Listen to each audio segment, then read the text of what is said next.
Welcome into the PFF College Football Show. Max Chadwick alongside Dalton Wasserman here, breaking down and releasing the PFF grades from the 4 first-round college football playoff games. And Dalton, I mean, we had a really fun first-round slate. Honestly, the first 2 games were masterpieces, I would say, and however you want to call it that way.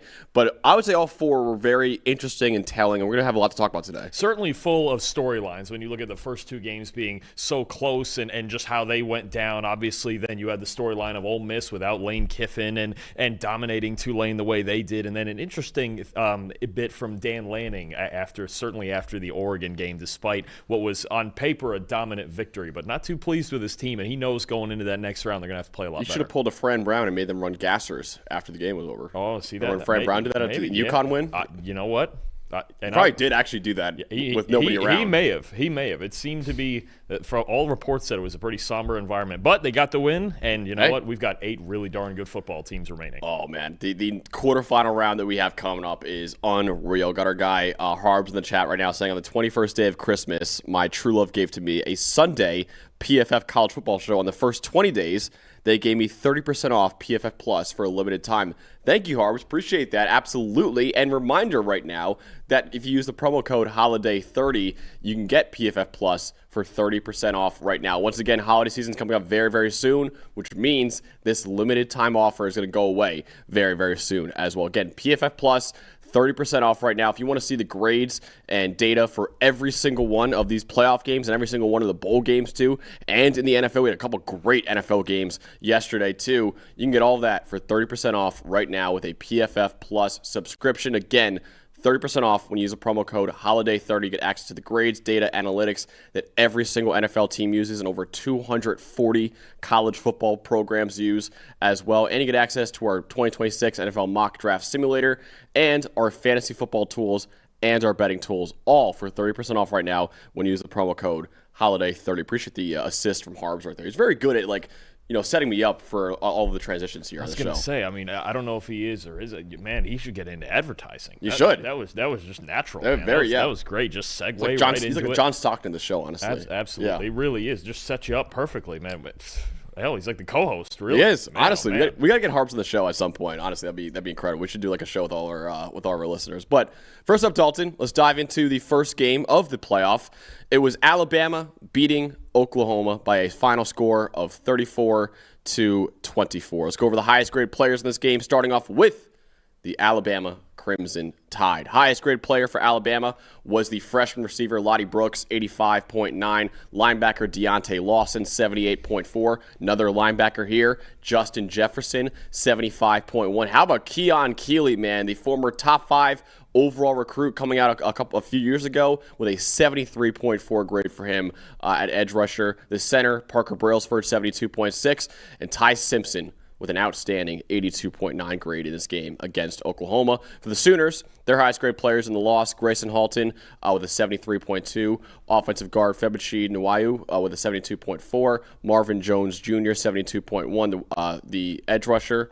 And then you got Deion Burks, 71.4. You got Kip Lewis, the linebacker, 70.7. And John Mateer with a solid 68.9 grade in the loss for Oklahoma. Dalton, what told the story in this game? This game, to me, was always going to be centered around Ty Simpson, his ability to handle pressure, and him and Ryan Grubbs and Kalen DeBoer's ability to adjust to this Brent Venables defense that throws so many different looks at you. And look, through the first 3 drives, it looked ugly. He was 2 for his first 5. Alabama obviously struggles to run the ball. They did struggle to run the ball again in this game, but they made the adjustments in the passing game, whether it was using a little more of the RPO game, coming up to the line of scrimmage quickly, playing with a little more pace, and then Simpson at certain points just making throws down the field that had to be, NFL-type throws, making NFL-type throws. So I think you look at Ty Simpson after those first 3 drives, 86.4 passing grade, 16-24, 220 yards, both of his touchdowns, 2 big-time throws, and the next big number for me is against the blitz, where he struggled so badly in the first game, and he's been struggling really the entire second half of the season, and he was blitzed 55% of the time in this game. 75.6 passing grade, 9 of 16 with a touchdown, 1 big-time throw. That really made the difference. I think as the game went on, they made the adjustments necessary, especially to some of their hots and adjustments in the passing game, going to the formation strength in the passing game, where so often this season, we talked about it in our film breakdown, so often Alabama's hots and their reads off of blitzes were to the weak side of the formation to try to isolate one-on-one matchups. Well, in this game, they went more so if they were 3-by-1, he was going to the trip side with those reads, right? Things like that to work to the strength of the formation, flood zone coverages, and then a couple times that he did get man coverage, particularly with Lottie Brooks out there on the outside, he made big throws when he needed to. This game is what was about Ty Simpson. It really was at the end. And yes, Oklahoma had the big lead. You're going to talk about it. But none of this happens without Simpson making the proper adjustments, learning from the first game. And this was the best he's looked against the blitz in a long, long time. A big game for Ty Simpson, honestly, for a guy whose draft stock has been falling for a little bit. And Harb's making a great point in the chat, too, saying his draft stock really was rising like a phoenix from the ashes. Absolutely. I mean, this is a game that Ty Simpson needed to have, honestly, because he's been cold for the last month or so. And I want to credit him. I want to credit Kalen DeBoer and Ryan Grubb for, just like you said, finding answers against Oklahoma's blitzes, because we knew, everyone knew in the stadium, that Brent Venables was going to blitz the ever-living hell out of Ty Simpson in this game, and he did. And Alabama found answers. And Ty Simpson did a great job of bouncing back against the blitz when he has been struggling against the blitz. So we'll see how they do against Indiana. I'm sure Kurt Signetti, with all the exotic blitz packages he sends with Indiana's defense, that Rose Bowl, again, will be another test for Ty Simpson, but he did look pretty good against Oklahoma. For me, Dalton, it all comes down to the final 7 minutes of that second quarter, man, because Oklahoma was very in control of this game with a 17-0 lead. And then the final 7 minutes of that first half, they completely fell apart, and all of a sudden it was a tie game, and all of a sudden Alabama scored 27 unanswered points and put this game away, honestly. So Alabama scored on a 75-yard touchdown drive on a 4th and 2. They scored a touchdown from Ty Simpson, again, making a great read to Lottie Brooks right there. Then right after that, Oklahoma punted. Alabama scored a field goal, and then John Mateer threw a horrendous interception to Zabian Brown, which was returned for a touchdown as well. It looked like a miscommunication between John Mateer and his receiver, Keontez Lewis. So maybe it's not completely on John Mateer right there, but it's still a really, really bad interception. So once again, in a span of 7 minutes, you saw a 17-0 Oklahoma lead and a 17-17 tie game, honestly, too. And again, Alabama scored another 10 points unanswered in the second half to go up 27-17. So Oklahoma, they had this game in their hands, and they completely fumbled it away. Yeah, no, they did. And Oklahoma, as I've mentioned before, I've kind of compared them. I've called them the college football version of the Pittsburgh Steelers, and that's good and bad, right? Their defense is great, but they have to win the turnover battle in order to win games. And their offense, and John Mateer, this was the best he has looked in a while. Really, the best game that he has played, even with that pick six, since the hand surgery, right? Because that's how much his passing game was struggling. But you saw, I think, every bit of the character of these two teams, both strengths and weaknesses. Obviously, Oklahoma getting off to the good start, but Alabama, some of the things that have defined their season. Number one, Ty Simpson playing like a professional quarterback in this game.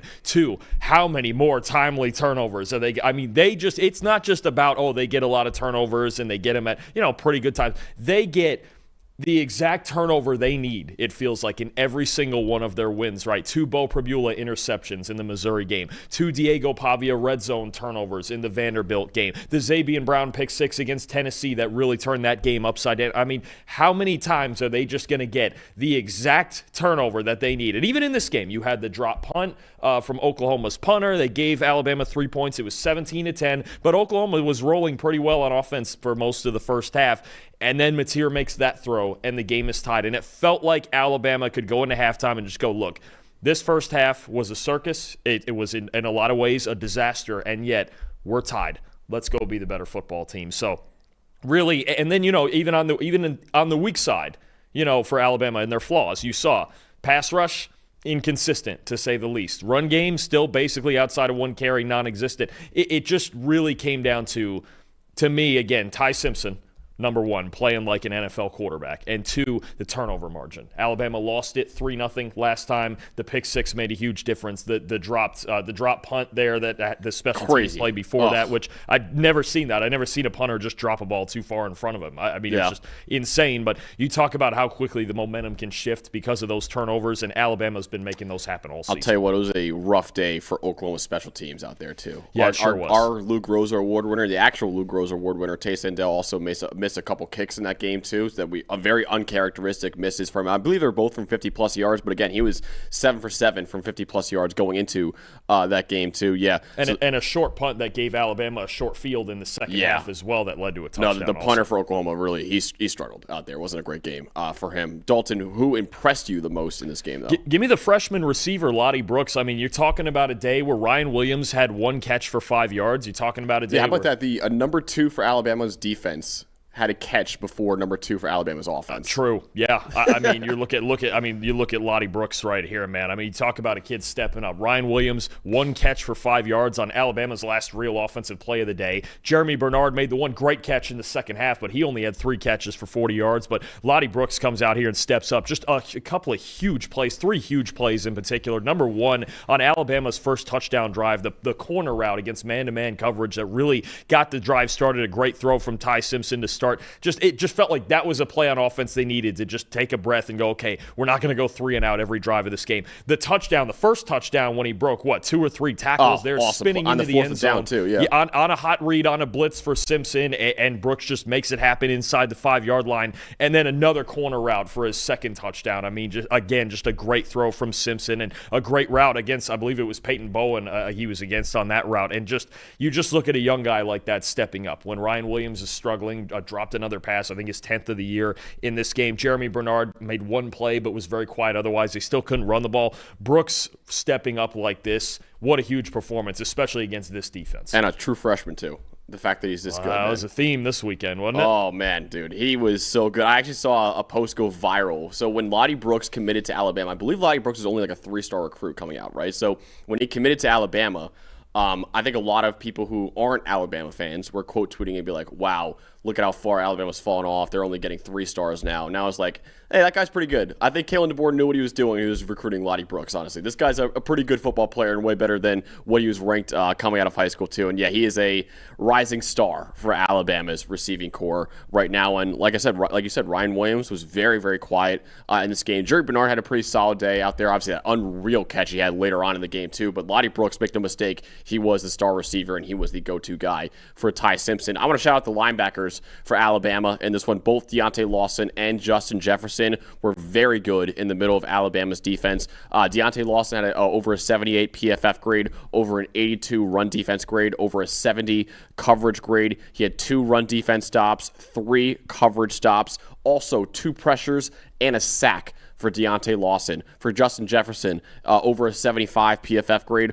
Again, 82.5 run defense grade, the exact same run defense grade as Deontay Lawson. He also had a sack and a pressure in this game. He had 3 run defense stops and 2 tackles for loss, a forced completion, and 2 coverage stops too. They were so massive for Alabama's defense in this one. Just, first of all, completely shutting down Oklahoma's run game. Oklahoma was extremely reliant on John Mateer to just carry this offense to victory. And listen, John Mateer, I would say, besides the pick 6, pretty solid football game out there against Alabama's elite secondary too. But again, they were so good in the middle of Alabama's defense, and they were absolutely massive in winning this game for Alabama. A good shout out for both of those guys. I think especially Jefferson, who it's been kind of up and down at times this year. And the only game this year, other than this one where he's graded higher, came against Louisiana Monroe. I could easily argue this was the best game he's played this year. 82.5 run defense grade was his best of the year. When you're Alabama and you're playing a lot of these 3-man fronts on the defensive line, and you're playing a team that we talked about has a lot of design quarterback run, a lot of read option in their offense, you need your linebackers to play great. They were great in this game. It was a big reason they were able to shut down Oklahoma's offense as the game went on and made John Mateer have to beat him with his arm. And for a while in the first half, he did that, but you got to challenge him to do it for 60 minutes. Just couldn't quite get it done there. Also, want to shout out Keon Keeley. We showed him before. I mean, it's such a cool story for him to show out like this in this massive of a game like this, because Keon Keeley, he was the number 2 overall recruit coming out of high school a few years ago, only behind Arch Manning in that class and right in front of Dante Moore, honestly. And, he's been talked about as a guy that he hasn't really played much for Alabama, so people are calling him a recruiting bust and all that. He's still a young kid. He still has plenty of football ahead of him. It was really cool to see him make an impact like that in this kind of playoff game, too. For sure. 60 snaps over their last 2 games. He only had 96 all year before that. So you're going to talk about like certain guys you need at this time of year, Brooks and Keeley and Justin Jefferson, guys like that. You need some more guys to step up in times like this. You need a complete football team to continue to move on in the playoffs, and certainly their task isn't going to get any easier against the number one team in the country on New Year's Day. But when you have that many guys stepping up who hadn't been stepping up necessarily consistently all year, that makes you a whole lot better. They're going to need a few more of them to get over Indiana, but it's going to be a fun game, I think, and potentially between two first-round quarterbacks. Oh, I can't wait for that. Honestly, it could be 2 top 10 picks at quarterback. We get Ty Simpson and Fernando Mendoza. But yeah, shout out Keon Keeley, man, for finally showing why he was the number 2 overall recruit coming out of high school a few years ago. Alabama wins. Oklahoma season is over. Alabama moves on to the Rose Bowl in the college football playoff quarterfinals to take on the number 1 team in the country, the Indiana Hoosiers. All right, next up in our review is Miami beating Texas A&M. So we didn't have a single road team win in the first round of the playoff last year. We had 2 win in the first round of the playoff this year with the Hurricanes taking down the Aggies by a final score, a barn burner, 10-3 final score in this one. Let's go on to the highest graded player, starting off with the Miami Hurricanes in this one.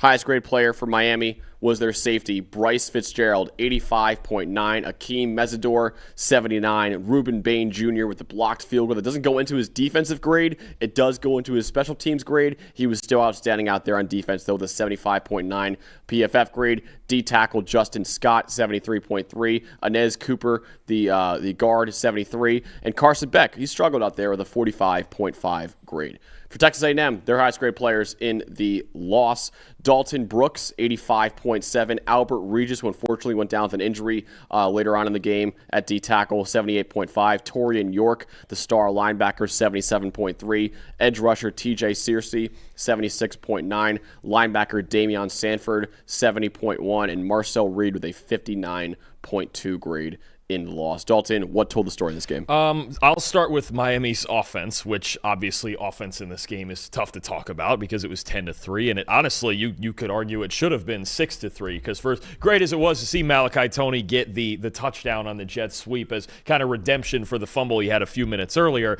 maybe could have slid inside the 5 there. Here's what I'll say though: the kicker was 1 for 4. I would, and how good your defense is playing, I'm like, I'd rather you score and not put, again, our kicker on the field in that situation. True. I'm just saying, if it was me, I'd have been, just slide down at the 1. You got the Fair job enough. done. We'll win it 6-3. He didn't need that, though, after the fumble. No, I mean, it was like great to see that, Toney, yeah. such a great player, to go through a moment like that a few minutes earlier with the fumble, obviously, and he's been making great plays for Miami all season. We've talked about him a ton. He's just been a sensation. The punt return almost scored, too. Yeah. Oh, yeah. I mean, but, I mean, first of all, the fact that this game was 10-3 tells you what type of game it was, but to me, as we were watching this game, I said there's only one thing working for Miami here, and it continued to work all the way to through their last drive of the game, and a great game from Mark Fletcher as well. Duo run schemes, okay? Getting behind that big offensive line that makes Miami so good, the great wall of Mirabal, they call it down there, and you run these duo run schemes, double teams, let Mark Fletcher, the big back, get right downhill. How about this, Max? 10 carries, all right? 10 plays where Miami ran duo. 147 yards. 147 yards. 15 yards per carry. Correct. Yeah. 6 first downs, 6 explosive runs. It was the only thing working, okay? Take all their other run concepts, all right? 16 carries for 40 yards and 2 first downs. The one explosive run was an outside zone run that Fletcher got exactly 10 yards on. Add in the fact that Carson Beck only had 103 passing yards. And that's basically it. Miami found one thing that worked. Albert Regis getting hurt in the middle played a big part in that in the second half, not having him between the tackles. And Mark Fletcher finishing runs off. You need a big physical back in a game like this on the road against this Texas A&M defense they were outstanding. I mean, again, Toney scores the last touchdown on Miami's last play, but Texas A&M's defense did everything they could to win this football game. That was it for me, was on the offensive side for Miami, and I know you're going in the other side here in a second. On the offensive side for Miami, one thing worked. Get behind that big offensive line, Francis Maunoa and Inez Cooper, you mentioned, with a great game in this one. Huge offensive line, physical as any in the country. Get downhill. Those duo run schemes were working. Kind of wish for Miami's sake, if I'm running their offense, that they would have run it a little bit more, right, earlier in the game, and went, okay, we can out-physical this team. It took them a while to figure it out, but once they did, man, oh man, they got downhill, and Mark Fletcher really sparked that game-winning drive. I'm not trying to take a victory lap here, but we did in the preview shout this out and say, hey, listen, Miami gets really downhill in the run scheme. Mark Fletcher's had a great year so far at running back. Their offensive line obviously has been mauling people all year with the 10th best run blocking grade in the country.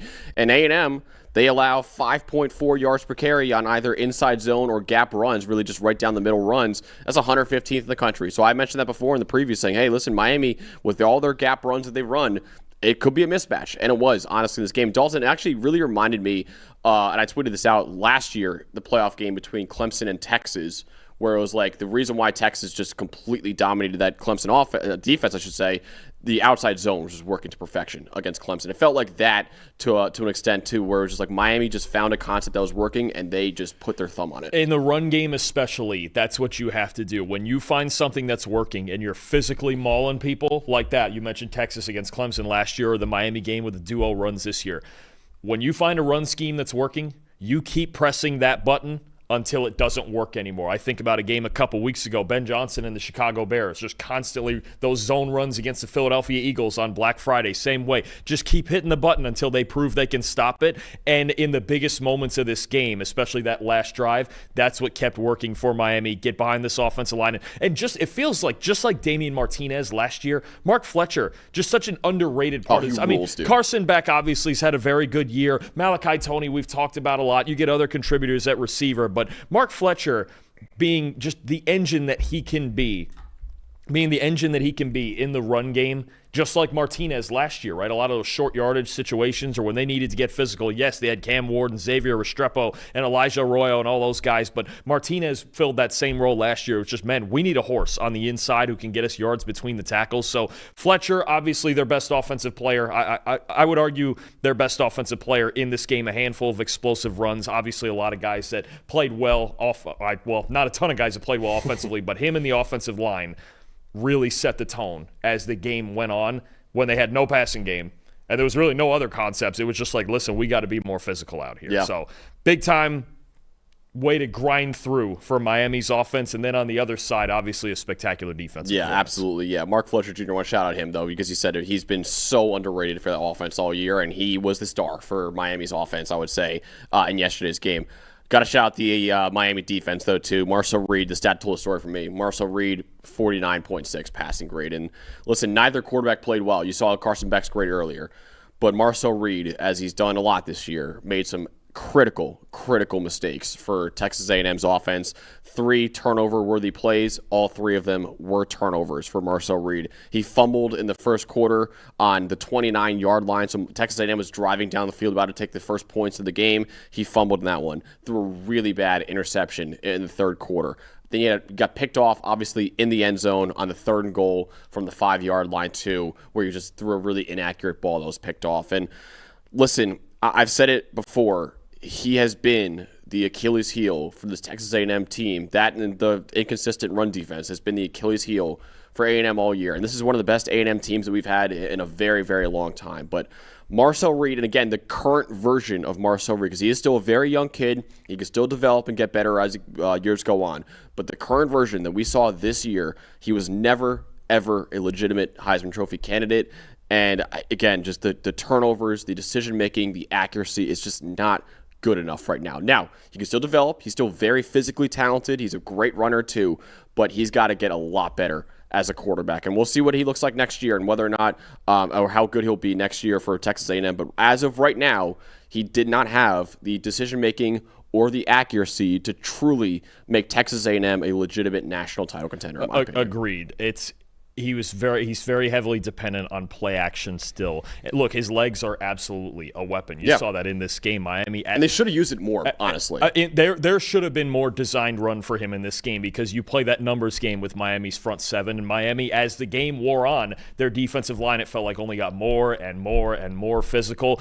Texas A&M didn't find enough ways to counteract that. He was inaccurate. A lot of times in the quick game, it was inconsistent. Just to, hammer home your point, since week 9, all right, his last 6 games, 54.8 passing grade, 14 turnover-worthy plays in 6 games. The ball security and the accuracy and the footwork need to be better if Texas A&M wants to return to this spot or go further moving forward, right? So you had that. Miami's pass rush, of course, was really good in this game, especially in the second half. But this game came down to Marcel Reed. And at the end of the day, and I figured, even when we did all of our analysis on Tuesday's show with the preview, we pretty much got to the end, and I said this game's going to come down to turnovers. And it did. With these two quarterbacks, it's going to come down to turnovers. Carson Beck, he didn't do much, but at least he didn't turn the ball over. The only Miami turnover was the Malachi Toney fumble. Marcel Reed with 3 turnovers in this game made a huge difference. And then obviously you had special teams and all the kicker issues on both sides and everything like that. But at the end of the day, Reed had a shot to tie this game through the interception to Bryce Fitzgerald in the end zone. Not good enough as a pocket passer yet to get through a defense like this. Marcel Reed has had 4 games with a 70-plus passing grade this year. Those 4 games were against UTSA, Utah State, Auburn, who had a really bad secondary this year, and Arkansas, whose defense was horrendous this year. Those are the only 4 games all year that Marcel Reed even had a 70 passing grade, which is kind of like the benchmark for having a solid game out there as a passer. Again, he's struggled a lot this year. So don't want to hammer it too much home more than that. But he's, listen, very talented. We'll see how he is next year. Just, again, I wanted to hammer home that this year, this current version of Marcel Reed was never going to be good enough for A&M to make a serious run. Agreed.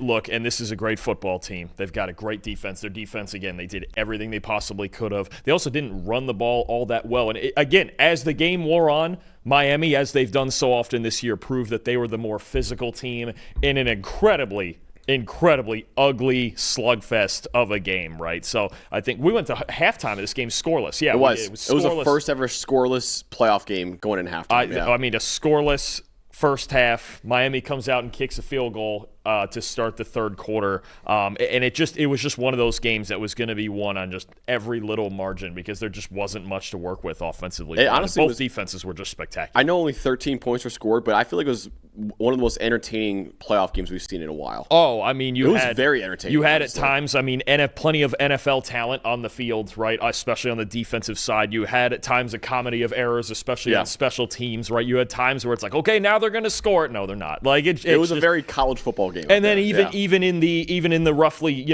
4-minute drill type of drive that Miami had to go and take the lead. The only pass they threw on that drive was really the jet sweep pass to Toney, right? Because that's technically a pass back. Let's go with the ball. But then they basically just put together a game-winning drive just running the ball in a spot like that on the road. I mean, again, credit to Miami, especially their offensive and defensive lines. Who do you want to shout out in this win for Miami? Look, for me, you look at also Miami's secondary, which is a unit we haven't talked about as much, obviously, as this outstanding defensive line. Of course, you've got Ruben Bain, Nakeem Mesidor, and those guys on the D-line that dominate. I really want to shout out 2 guys, actually. Number one, the true freshmen, all of a sudden, freshman superstars are a theme in these 2 games that we're talking about already. Bryce Fitzgerald with the 2 interceptions, especially the game winner, just an unbelievable play to seal that. And just think about what we had to go through to get to that moment, too, where it was, should Toney have scored? Maybe not, but we needed redemption for Malachi Toney. A&M drives all the way down to the 5-yard line. And the play right before, think about the play right before that Mo Toure made. Coming out of this game, he looked like he was knocked out, injured, right? He came off the field, but he makes that play to break up a pass right at the goal line. Legendary and play. Then coming out of the injury timeout, an absolutely legendary play that should not be forgotten. It was going to be a touchdown. He would have caught it for a touchdown. We would have gone to overtime. Yeah. And who knows where this game would have gone from there. We would have got maybe 6 overtimes. It still would have been 10-10. But And then obviously Fitzgerald makes the game-winning play right after that. And the other guy I want to shout out to is his first game back after a few games out injured as well. Keontae Scott, the nickel, man, what an impact he had too. 6 tackles, 4 stops, 2 sacks, including a strip sack, 72 run defense grade.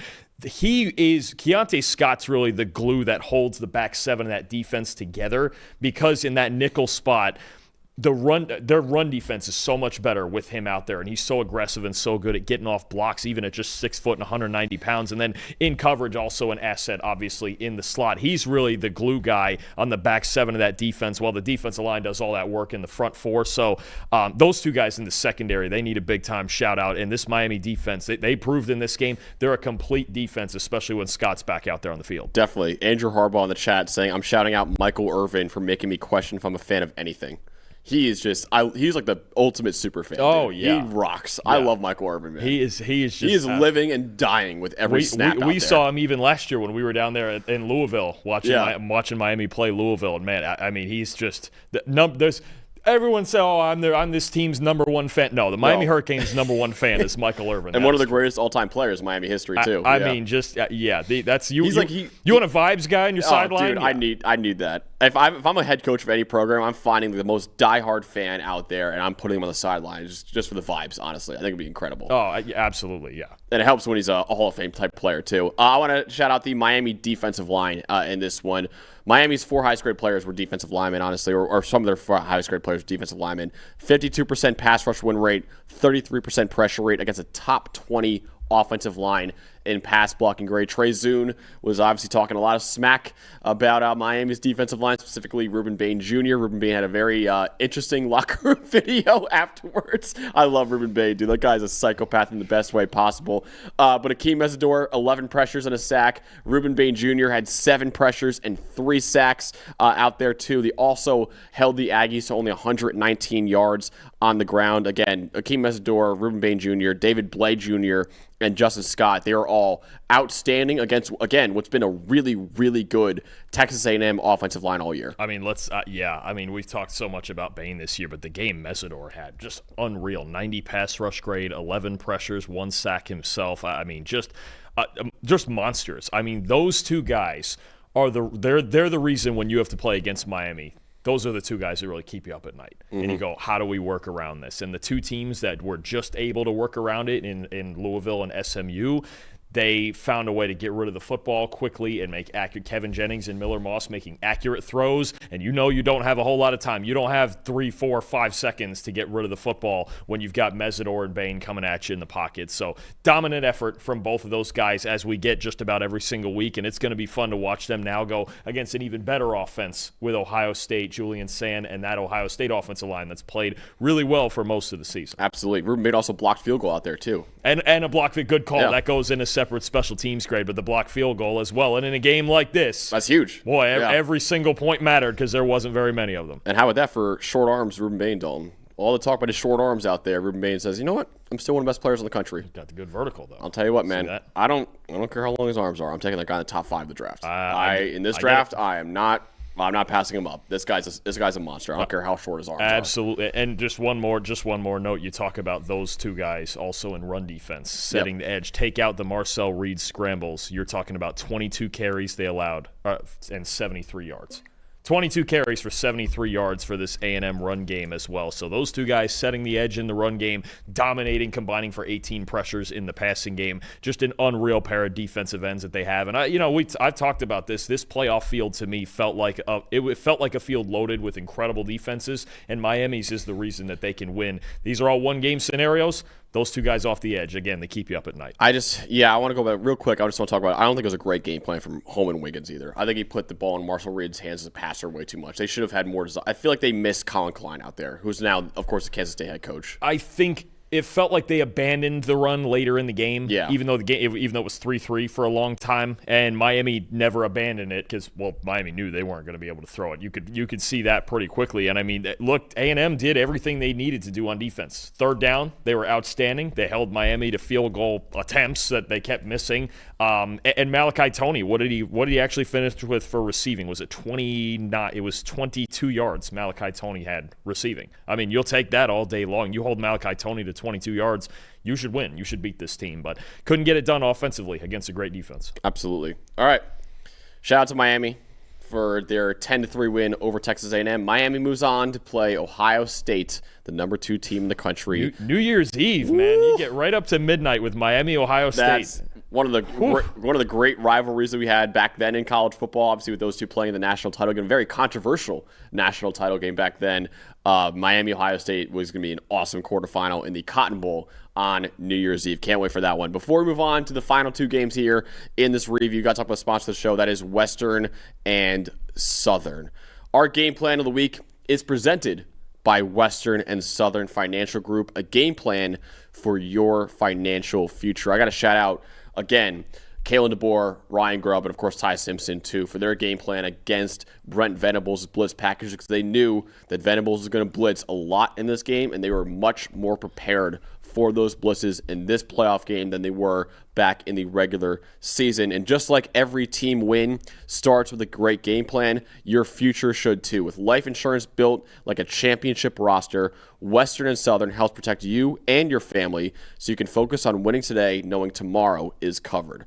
Whether you're just starting out, building your dynasty, or looking to lock in long-term protection, their coverage options are designed to match your game plan. Visit westernsouthern.com/PFF to get your free life quote and start building your financial game plan today. Western and Southern, built to win, backed by over 130 years of helping people protect what matters most. All right, next up in our review, Ole Miss, once again, destroying Tulane out there, 41-10 final score. Ole Miss 2-0 now over Tulane this year, and the Rebels moving on to the quarterfinals for another rematch against number 3 Georgia in the Sugar Bowl. Let's go over the highest graded player, starting off with the Ole Miss Rebels. Highest grade player for them was their tight end, Daquan Wright, 81.3. Wide receiver, Dejon Stribling, 79.4. Centarian Perkins, the edge rusher, 78.7. Cornerback, Jalen Braxton, 75.5. Xavier Harris, 74.2, the D tackle. And Trinidad Chambliss with a solid 68.2 PFF grade in the win.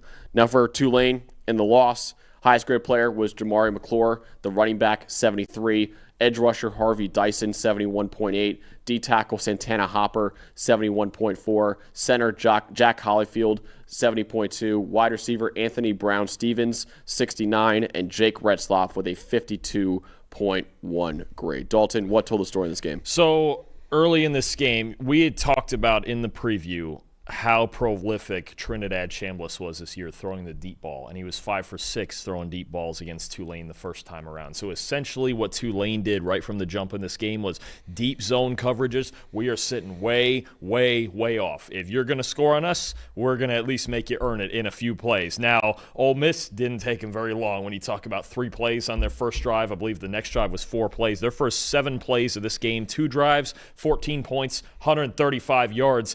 They tried to make him manufacture it, and they manufactured it awfully quickly. My stat that tells the story, Ole Miss, a 77.4 receiving grade for this awesome supporting cast that Chambliss has to work with. That is their season high. 203 yards after the catch. They were making Trinidad Chambliss nickel and dime them. They were perfectly willing to do it. That is their third most yards after catch for on the season. 130 receiving yards after contact, breaking tackles on the outside. Daquan Wright, Dejon Stribling, Deuce Alexander with a really good game as well. That was a season high. 8 missed tackles forced, 11 explosive catches, both second highest for their receiving core on the season, and a 7.1 yard average depth of target. That was the second lowest for Ole Miss this year. So it's almost like they knew, and Chambliss was patient enough early in the game to go, okay, they're going to sit back. We beat them with the deep ball the first time. Let's try to manufacture some things underneath. And the Ole Miss receiving core, wide receivers and tight ends, did a terrific job of winning with the football in their hands, making people miss in the open field. And Chambliss, with that solid but maybe not spectacular 90-something grade that he put up in the first game against this team, he had to play point guard in this game. And they did it at a terrific level, especially when you talk about this receiving core and the plays they made after the catch. That really told the story to me. Get out to the fast start, and Ole Miss at the end of the day, on the outside especially, they just have better athletes than Tulane does. That to me is what really made the difference, the supporting cast for Ole Miss. Yeah, I want to shout out the Ole Miss run defense, which, listen, has been a really good run defense all year. Right now they're 26th in the country in run defense grade this season, and my stat that told the story is Tulane in this game, negative .590 EPA per run, only 124 total rushing yards for the Green Wave, averaging only 3.9 yards per carry with 2 lost fumbles in this one too. And why I wanted to shout out this stat is because you put Tulane in a lot of second and long, third and long, and then all of a sudden you allow Pete Golding to get into his blitz packages, and we know that Jake Retzloff against the blitz is not very good, and this defense and how good they were in the run game allowed them to send extra rushers on obvious passing downs, and that really worked out for the Ole Miss defense. So, again, shout out the run defense first, and that allowed the pass defense to excel with all the blitz packages they sent against Jake Retzloff. For sure. I think especially one of the signature plays in this game as Ole Miss was getting off to a good start there in the first couple drives, but after the first drive, a minute into the game where they scored, Tulane was driving down the field. Actually, early in this game, Tulane's offense looked pretty good. They just couldn't finish drives, in the signature play, a zero blitz that Pete Golding sent at Jake Retzloff. threw it a little quick, kind of got panicked in the pocket, interception, turnaround, Ole Miss scores 4 plays later, and you've got a 14-0 game, and this Tulane team is just not built to really come from behind and just drop back and throw the football like that. So I think you're absolutely right when you talk about stopping the run first and foremost. They didn't let Tulane get to the edges very often in the run game as well. We talked about how that has really been the key with Jamari McClure out there, who was their highest graded player, but how often can you get him to the edges? It wasn't great. Ole Miss just, I think on both sides, the team speed for Ole Miss was a real problem for Tulane in both of these games that they played. Obviously, a combined score of 86-20 in the 2 games is going to be a lot of problems, but I think that's the big thing is that Ole Miss just a faster football team. That showed up to me on both sides of the ball. But Tulane early in this game, they had some chances to make a game out of this. Their first 4 drives all went into Ole Miss territory, and again, just didn't finish. You have to go in on the road against a really good team and play darn near perfect football, especially when they give you those chances. Eventually, it became a runaway, but I think there were some missed opportunities early on for the Green Wave. Yeah, Jamari McClure, and why he's the highest grade player, if anyone's wondering out there. Yes, he had 84 rushing yards, which is not a lot, but he had 7 broken tackles on 15 carries. Like, he was doing his all out there. He had a forced missed tackle on about 47% of his carries, which is an incredibly high number. So he had a good game out there, but the reason why he couldn't produce more yards is because the Ole Miss defense was hitting him in the backfield so often, honestly, too. And Jake Retzlaff with 2 pretty tough fumbles, too, in addition to the interception, too. So, yeah, not the best game for Jake Retzlaff. One quarterback in this playoff did really well against the blitz, and Ty Simpson, who struggled against it this season. The other one still struggled in Jake Retzlaff against the blitz, too. And only 2 runs of at least 15 yards for Tulane, and Jake Retzlaff with only 6 designed rushing yards, most of his yards on scrambles, which has been a big part of his game. But he's also, when Tulane's run game has been at its best this year, there have been times when Retzlaff in the design run game, it really was a factor against North Texas as well. So just look, overall, at the end of the day, a dominant effort from Ole Miss on both sides of the ball. They really went out there, and obviously they've proved it twice now. They're a better team than Tulane. And, I don't think this should be some big conversation about the validation of having the group of 5 or not into the playoff or whatever. I mean, Ole Miss is just better, and a lot of times the better teams just win, right? That can be in dominant fashion like we saw in this game and in the next game we're going to talk about, and all 4 games that we saw last year, you remember, whether it was group of 5 or not, or they could be close games and, like the first 2 where it's, all right, we got 2 really good teams out there, but blowouts happen, and they happen in the playoffs. And you know what, to be honest with you, the final score, I think, is a lot worse than you would say the first 3 quarters of this game. Well, this game was 17-3 in the 3rd quarter, and Tulane, again, they had early opportunities, didn't take advantage of them, and Ole Miss played a really clean football game. Let's go back to the Ole Miss receiving corps, Dalton. Who do you want to shout out from there? There's plenty of guys I could. Like I mentioned, Daquan Wright was awesome. Deuce Alexander was awesome. But to me, Dejon Stribling might have been the best out of all of them. 79.1 receiving grade, 79 yards.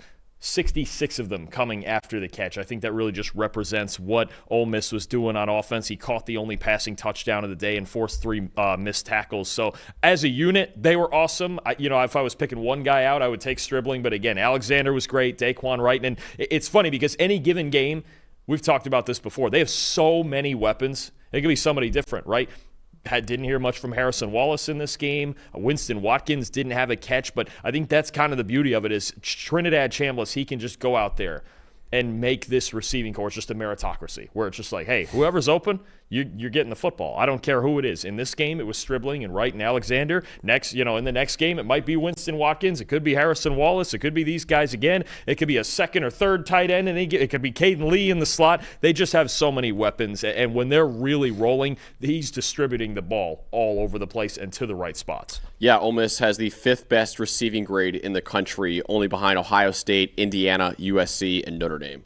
So, pretty good company right there. Pretty good unit right there. There's a lot of NFL players in that. And you talk, those are some of the other receiving corps. You're talking first-round picks and some of the best. This Ole Miss receiving corps, I think, really does. It feels like it doesn't get talked about enough. There's no true superstar, but like you said, there's so many just really good players. Right, and the right quarterback to distribute it. 12 different guys got a target in this game. And just about all of them, you legitimately go, you're like, oh, that guy could house one. I mean, they just have so many great players, and it's what makes them so hard to defend on the outside. I want to shout out Pete Golding for my most impressive in this one, honestly, because his first game as a head coach at any level came in the first round of the playoff. And yes, I know it was against Tulane, but I still thought Ole Miss came ready to play in this game immediately, which, there's some people who are a little worried about how Ole Miss would look without Lane Kiffin there on the sideline and Pete Golding in his first ever game as a head coach in this massive of an environment of a college football playoff game. And he passed his first test with flying colors, honestly. So a great start to the Pete Golding's tenure as Ole Miss's head coach, because of course he is the permanent head coach, not just the interim head coach for Ole Miss now. Great game plan. His defense absolutely shut down what's been a really good Tulane offense this year, and now you got another rematch for Ole Miss against Georgia, so we'll see how he does in that game. But want to shout out Pete Golding because it is not the easiest first ever game. Usually Dalton, coach's first ever games come against a cupcake opponent, and like week 1, he had a college football playoff game at home with all the pressure on him. If they lost this game, Ole Miss fans would have gone crazy, honestly. So Pete Golding, again, passing his first test with flying colors. And what a fun bit of symmetry. He gets to try to do the one thing that Lane Kiffin couldn't do this year, and that's beat Georgia. Almost fittingly. Isn't it? Look, that was a great football game. Georgia's obviously probably going to be favored as the higher-seeded team and the team that won the first time, but that was a really fun game. And they only lost that one by 1 score. And Chambliss, great for 3 quarters, not so great in the fourth quarter. If they can put together 60 full minutes against that defense, you never know. And the fact that those two teams know each other and we have the first game to go back and look at, I think it's going to be a ton of fun to preview. Yeah, absolutely. Yeah, Pete Golding, Tulane versus no Lane, and no Lane wins this game, 41-10 over Tulane. All right, before we move on to the final game in our review, first off, we want to show you guys right now the PFF player prop tool and how it's made a lot of people a lot of money this year. Everyone's got takes. Numbers have truth. And the truth is, most people are betting with emotion. Sportsbooks feed on it. TikTok gurus sell it. The hype machine runs on it. That's how you lose. PFF is different. You're betting with winning data. The same data trusted by all 32 NFL teams and the sharpest minds in the game. PFF betting tools take every prop, every matchup, every angle, and run them through our custom models. Built on the best football data in the world. What comes back is your edge. Simple, sharp, and built to win. Want to go deeper? PFF puts a pro-level analytics department in your hands, giving you the same insights teams use to find every advantage. Build your game plan with matchup analysis. Project every snap, every matchup, and every edge before kickoff, because the smartest plays start long before Sunday. Hit rates show how a player performs against their prop and against defenses built the same way. It's the data that gives you real confidence in every pick. Next, Key Insights translates PFF data into the story behind every matchup, giving you the why that powers your bets. From coverage schemes to defensive looks, it's the context that turns raw numbers into winning decisions. When you're ready to take action, filter through every prop on the market and focus on the opportunities that matter, by game, matchup, or value. Then, shop for the best available line in your area and tap your book of choice to place the bet instantly. Everyone's got takes, but now you've got truth. Bet with data, win with PFF.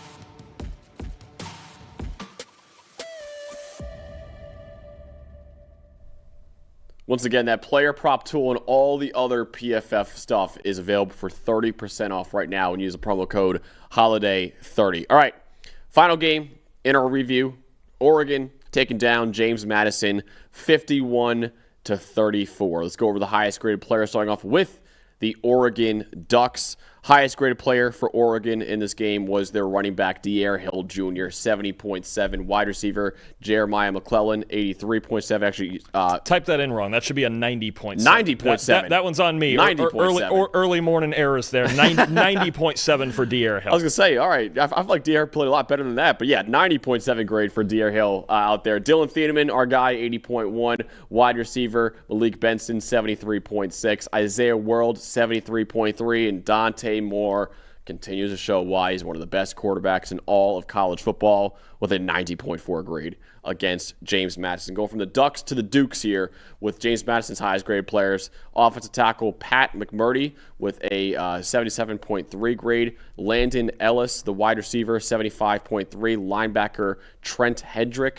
72.6. Another linebacker here, and Drew Spinogatti with a 71.5. Carter Sweezy, the guard, 70.5. And Alonzo Barnett, the third, with a 54.9. Dalton, what told the story in this game? Had to real quickly shout out Hill there also. He came in pretty well under our usual 25 snap minimum. He only played 15 snaps, but in those 15 snaps, he got 6 touches for 115 yards. Yep. And a touchdown. He deserves to be on that graphic. Yeah, I was like, I got to put him in there. 90.7 there for De'Ara Hill, and that group of running backs has been so good. I mean, it's obviously this game. Look, James Madison, they were overmatched. Certainly, the first half of this game is the story. It was 34-6 at halftime. The game was over at halftime, despite the final score and the backdoor cover, I believe, there from James Madison. And that's a subject also for with regard to Dan Lanning. We'll talk about in a minute. But the first half, I mean, that's all you can really say. You watch the first half of this game and you go, Oregon took care of business. 6 drives, 6 real drives for Oregon in the first half, 5 touchdowns and a Dante Moore interception that was not his fault. His receiver ran into a defender and all of that. 92.1 offensive grade, 14.4 yards per play in the first half, and a solid 69.8 defensive grade. James Madison, 6 offensive drives in the first half, 3 punts, 2 field goals. Moved the ball at times. They created some explosives. It was a trick play as well, worked in there. 4.2 yards per play, though, pretty inconsistent. 112 of their 197 yards came on 4 explosives out of 47 total plays. So, I mean, it really was. It felt like you watched this game early on, and it was size and speed. Yeah. Right. Oregon just had a definitive size and speed advantage, especially getting the ball out to the perimeter. It's all the great playmakers they have. It really was. It's funny because Oregon in the first half of this game, they took care of business. The game was over. And yet Dan Lanning was real upset for the way that they played in the second half. Got outscored 28-17, and it just shows you, I think we've joked about it before with some of the guys in this Nick Saban tree, how it's like, they're always pissed off, right? Nick Saban, Kirby Smart, Kurt Cignetti, and the way Kurt Cignetti certainly is the poster child for, he's up 45-0 and he still looks angry about something. Dan Lanning's got a little bit of that too. And there were talks about there was no music in the post-game locker room afterward. It seemed like kind of almost like, I think it was Malik Benson had said it felt like we lost. Like we went in there and it felt like we lost the game because Dan Lanning was not happy with the way his team played in the second half and wasn't thrilled with the way they finished. I think James Madison had touchdowns. It was their final 3 drives they had touchdowns on. So you look at that, and I think Oregon knows that if they play up to their full potential, as they did in the first half of this game, they're a dark horse to win the whole thing. Oh, they absolutely are. They're capable of beating anyone in the country, but yes, you do respect, obviously, Lanning's mentality. And I'll tell you what, he's right. If you don't play a full 60 minutes against Texas Tech, oh, yeah, you're in trouble. You're in trouble, and he knows that for sure. But they took care of business. As far as the 60 minutes that were played on the field, the first 30 was really the story. You mentioned that Kirby Smart, and Cignetti are all in like the Nick Saban mold. Well, they all were Nick Saban assistants at one point, too. Exactly. So it's just that they all learned. There is a certain way of doing perfection things. or nothing. Yeah. I don't care what the score. I never forget, Dalton, watching the Alabama-Notre Dame national title game when Alabama just put a beat down on Notre Dame. I think it was like 42-0 was the final score of that game. And in that game with 3 minutes left, they're up by, I think, 42-0. And you would think when you're about to win a national title and you're up by 42 points with 3 minutes left, you'd be like, okay, we can celebrate a little bit now on the sideline. Saban was chewing out his players on the sideline. And you remember, like, that was the same, isn't that same game where, was it a delay of game and A.J. McCarron was just ripping his center too? And I think A.J. just named the head coach of the Birmingham Stallions, right? In the UFL. We'll see A.J. McCarron as a UFL head coach. And he'll probably have the same attitude. Might be the same way as he might be UFL Nick Saban. Boy, oh boy. And taking over, I think, a 3-time champion team over there from Skip Holtz. I think he played for them too, right? McCarron? Or maybe not. I don't know if he played for the Birmingham team. I thought he might have played. Let me see. Now you got me on this one. He played St. for Louis Battlehawks. He did. You're right. He played for Bruce Gradkowski in the Battlehawks. God, finished playing 2 years ago, and now he's a head coach. Hey. Pretty good. If he's anything like the rest of the guys in this 2-time national champ, A.J. McCarron, one of the only quarterbacks ever to do that, honestly. But that's the idea is Lanning, it's going to be so interesting to see how they come out because they're going to – what a great football game that's going to be. I can't wait for that one. That's the most must-see game of the quarterfinals. Both of those teams are going to have to play the full 60 minutes because they're so well-rounded. You got the great quarterback in Dante Moore. You got the offensive line that was great again in this game, and then two teams again with just fantastic defenses. Can't wait for it. And Lanning, I do find it interesting that the big story coming out of the postgame was Lanning basically saying, hey, this wasn't good enough. Yeah. This was not good enough, and especially in the second half. Probably going into halftime, he felt pretty good about it, but the way they played the second half, he knows you got to finish ball games.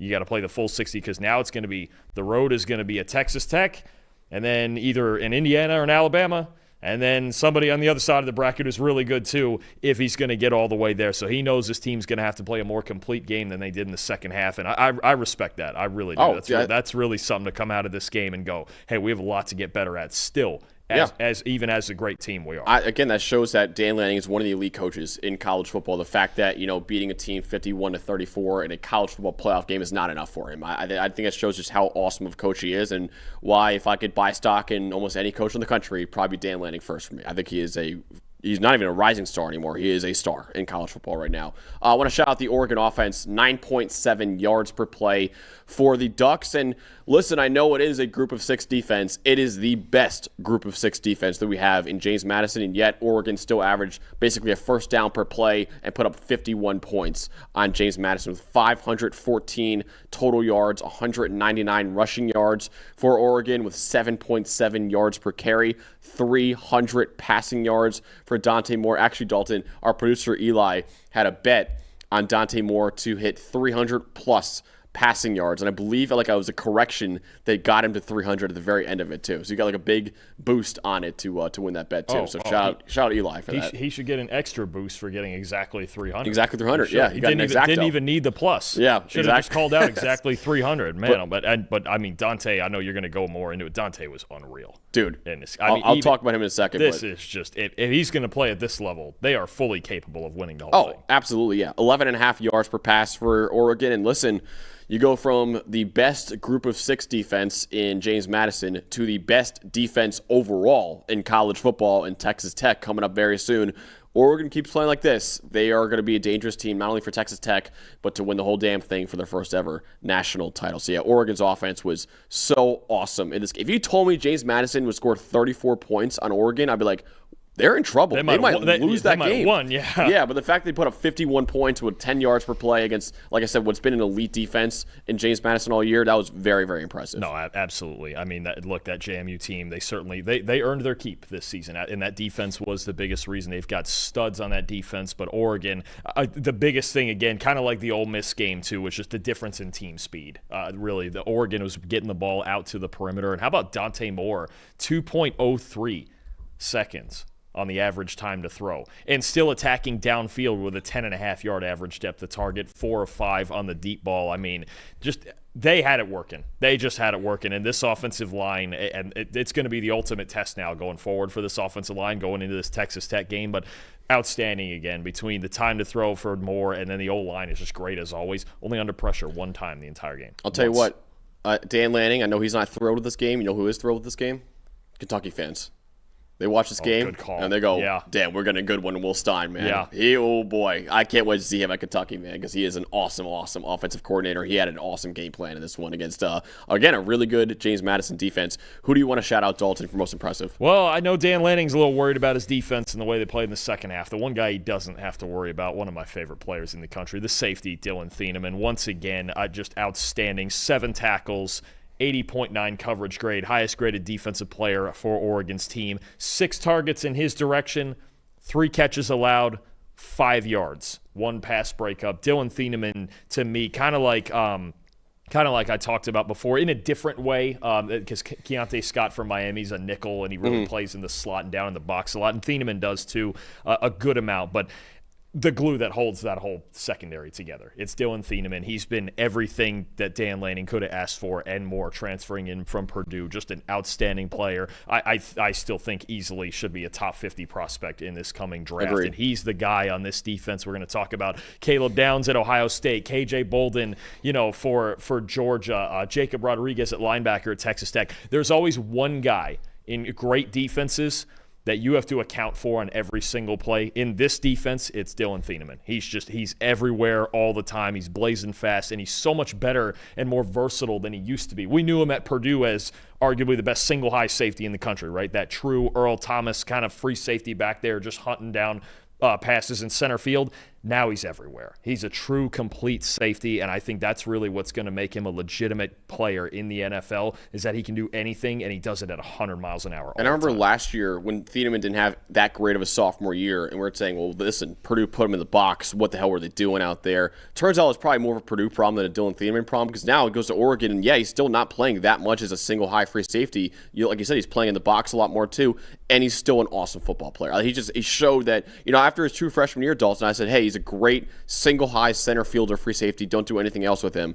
Now he's showing this year he could do whatever you want for that defense, honestly. Am I right in calling out a stat that I think you did one week? Isn't it Oregon runs as much or maybe the most quarters of any team in the country? Yeah. Right? And it's a completely different responsibility you're talking about there for the safety when you're playing that deep quarter, when you're having to match guys coming out of the slot especially. So, no, Thieneman, just outstanding stuff, honestly, once again. And if there's a guy Dan Lanning doesn't have to worry about moving forward, it's number 31. Harbs in the chat saying Thieneman is Harrison Smith 2.0. Yeah, I'm in on that. All right. I'll draft that. Stylistically, I've no issue. Because, Smith it's the same idea. You can put him anywhere. Even now, as an older veteran, maybe lost a half a step from his prime days, but you can put him anywhere, and the football IQ is just off the charts. Yep, absolutely. So a guy who should be a top 50 pick at least in the draft, Dylan Thieneman, to a guy who should be a top 5 pick at least in the draft, and Dante Moore, who has just been on fire so far. 90.1 passing grade in this game, 300 exact yards on this one, 4 touchdowns, 3 big-time throws. He did have 2 interceptions. I would say one of them was not his fault, though, because his receiver just fell down on the route. But Dante Moore, dude, this guy is unfreaking believable right now. He's one of the best quarterbacks in college football. And Dalton, I know this is a hot take considering how good Mendoza was this year. If I am a team like the Raiders and I need a quarterback, the first guy I'm taking is Dante Moore. Right now, he is my number 1 quarterback in the draft. I know it might be a hot take. No, I think there's a case. I think at this point, and there's a legitimate chance this happens, this could be settled head-to-head. Yep. That's going to be unreal. And you look at Moore, there's only 3 games you really look at that he struggled. The Wisconsin and the Iowa games. And the Iowa game, he came out with the big throw to win the big game, to win the game essentially at the end. Those 2 games were pouring rain. The Wisconsin game, it was just nobody would be capable of throwing a ball in the conditions they played in. The Iowa game, good defense, physical defense, great, the lowest explosive pass rate in the country, and raining that night. And then the Indiana game, where that was the one game in clean conditions where he didn't look great because Indiana got pressure. They won the battle against this great offensive line. So that's what I want to see now. This was obviously JMU's got a really good defense, and I'm not trying to say, it wasn't a hard assignment, but he made it look like a pretty easy assignment out there. Now you've got Texas Tech. You win that game, you get a great defense in either Indiana or Alabama, and then if you get to the Natty, you're going to play somebody with a great defense. That's just a fact. So Dante's got a chance to prove it. He does. And now, tell you what, he's been on such a hot streak lately. He's now 2nd in the nation in passing grade behind Julian Sand. So you're talking about a guy who maybe just maybe didn't get enough love as a potential Heisman finalist. Because his name never really came up when it was, we're talking Jeremiah Love and obviously Pavia and Sayan and Mendoza, Jacob Rodriguez, right? Maybe Dante's a guy who should have been a little more in that consideration, at least as a finalist, but he's been playing his best football over the last month, and he to me and the offensive line are really what those 2 things are what makes this team capable of beating anybody in this field. It's why, to me, they're the most dangerous team outside of the top 4 that could win a national title. Dante Moore is the hottest quarterback in America right now. More than Mendoza, more than Julian Say, more than anyone else. Since week 12, Dante Moore has a 93.1 passing grade. It's almost 3 points higher than any other quarterback in college football. His last 4 games, Dalton, he has a 90.3 passing grade against Minnesota, then an 85.7 against USC, then a 90.7 against Washington, and then a 90.1 against James Madison. This guy is on a heater right now. And I think Texas Tech, it has the best defense in the country. I cannot wait to see the best defense in America against what right now is the hottest quarterback in America. No, absolutely. And you talk about in this game, maybe a little bit of preparation. Remember, I just talked about that average time to throw in this game, 2.03. You look at how quickly he's been getting rid of the football lately. 2.44, 213, 235, 209, 259, 203. He's been getting rid of the football quicker. That'll do. Seeing defenses quicker. You're going to need that against this Texas Tech team. We're going to talk about it, obviously, in more preview shows tomorrow. That probably will be the previews, whether or not Dante Moore can do that. Yeah. Just get it out that quick. And win. We're going to have to – I forget which one of us has them. I think I'll have the Oregon passing game because I did the run game this week. So okay, yeah, then you would. I'll look more into that. But his ability to beat that pass rush. And look, his offensive line, too, they're going to be put to the test, obviously. But half of that task, we've talked about it, when you're playing against a Miami or another great pass rush like that, you got to get rid of the football. Yep. Right? And if Dante is even better than ever at doing that and reading defenses and getting the ball out in 2.5 or less, we're going to have a really good football game in our hands. If your O-line can't protect you, protect yourself. And Dante Moore's doing a really good job of that right now. So Oregon beating James Madison 51-34. Oregon moving on to the college football playoff quarterfinals to take on Texas Tech in the Orange Bowl. How about this, Dalton? The first Oregon playoff win since 2014. When they made the national title game. They beat in the Florida first, State. First year of the playoff. Those are last playoff wins. Of course, they lost last year to Ohio State in the first game they played. So shout out to Oregon for finally getting the monkey off their back and winning a playoff game. Hey, they're loaded. They are loaded. Yep. And if Dan Lanning is correct and they're still not playing their best football, boy, they're a prime contender. They are. And they, at least for my eyes and what I saw for at least the first half of this game, which is really the only part that mattered when it came to the result, boy, they're going to be a tough out. Yeah. We're about to get a really good football game in that 4-5 matchup. You want to just tease for the people our preview show? By the way, our preview show tomorrow, not Tuesday. We're doing a preview show tomorrow to try to get a head start on the Christmas vacation that we're going to take for a little bit, Dalton. But tomorrow preview show, the quarterfinal round, you'll kind of dive into a little bit of those 4 games. Tomorrow at 4 o'clock. I'm going to do NFL grade release. We're going to – me and Trevor. It's gonna be a long day tomorrow. Trevor and I hopefully won't ramble too much, but as we do with. I mean, look at all the two great NFL games that we've already seen this weekend. So plenty to talk about. But we're gonna have our preview tomorrow at 4 o'clock. You've got number 1. Indiana, Fernando Mendoza, Heisman Trophy winner in the playoff against Alabama, who got revenge over Oklahoma. You've got number 2, Ohio State against number 10, Miami. Miami coming off that slugfest with Texas A&M. You've got number 3, Georgia against number 6, Ole Miss in a rematch of a really good game the first time around. And then you've got maybe the best trench matchup in the country this year. Oregon and that offensive line against Texas Tech and that defensive line, the 4-5 matchup. Dante Moore going up against the best defense in the country. Can't ask for much more than that. Those are 4 cinematic games that we're going to get in the college football playoff quarterfinals. By the way, we also recorded previews for a few bowl games too. The Vanderbilt against Iowa game, the BYU against Georgia Tech game, and the Texas-Michigan game. The 3 other bowl games between ranked teams that we have this bowl season. We're going to preview those games too and put them out as their own separate videos if you guys want to see that too. Coming out on the channel very, very soon. But that wraps up our college football playoff first round grade release and review show for our producers back there in Ty, Quinn, and Eli. For Dalton Wasserman, I'm Max Chadwick. Again, tomorrow, not Tuesday, tomorrow around probably 4 p.m. Eastern time will be our full college football playoff quarterfinal preview and prediction show.